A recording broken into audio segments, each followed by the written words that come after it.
সারি সারি খাটিয়া স্বজনদের আহাজারিতে ভারী হয়ে ওঠা এক শোকাহত জনপদ। গাজীপুরে একই পরিবারের ৫ সদস্যকে হত্যার ঘটনায় স্তব্ধ পুরো গ্রাম। মা, ৩ শিশু সন্তান ও ভাইয়ের মরদেহ গোপালগঞ্জে পৌঁছালে শেষবারের মতো এক নজর দেখতে ভিড় করেন শত শত মানুষ। কান্নায় ভেঙে পড়েন মা, বাবা ও স্বজনরা। আর ছোট শিশুদের নিথর দেহ দেখে চোখের পানি ধরে রাখতে পারেননি উপস্থিত অনেকেই। নিহতদের গ্রামের বাড়ি গোপালগঞ্জ সদর উপজেলার পাইককান্দি উত্তর চরপাড়া গ্রামে। শনিবার রাতে গাজীপুর থেকে ময়নাতদন্ত শেষে মরদেহগুলো গ্রামের বাড়িতে পৌঁছায়। রবিবার সকাল থেকেই বাড়িতে শুরু হয় স্বজনদের ভিড়। পরে বেলা ১১টার দিকে জানাজা শেষে পারিবারিক কবরস্থানে দাফন করা হয় নিহতদের।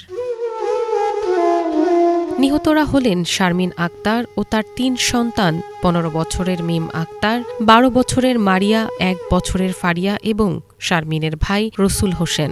দীর্ঘদিন ধরে তারা গাজীপুরে বসবাস করতেন।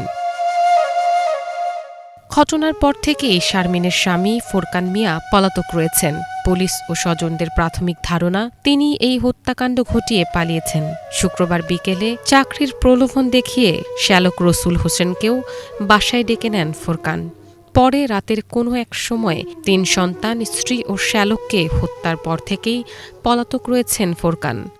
আমাদের ইউনিয়ন এবং গোপালগঞ্জ ডিস্ট্রিক্টে বাংলাদেশেও দেখিনি একসাথে এক পরিবারে ৫টা লোক মারা যায়, ৫টা লোক হত্যা করা হয়।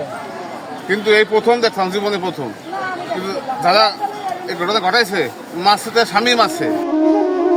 মরদেহগুলো গোপালগঞ্জে গ্রামের বাড়িতে পৌঁছালে পুরো এলাকায় শোকের ছায়া নেমে আসে। একসাথে ৫ জনের মৃত্যু মেনে নিতে পারছেন না কেউই।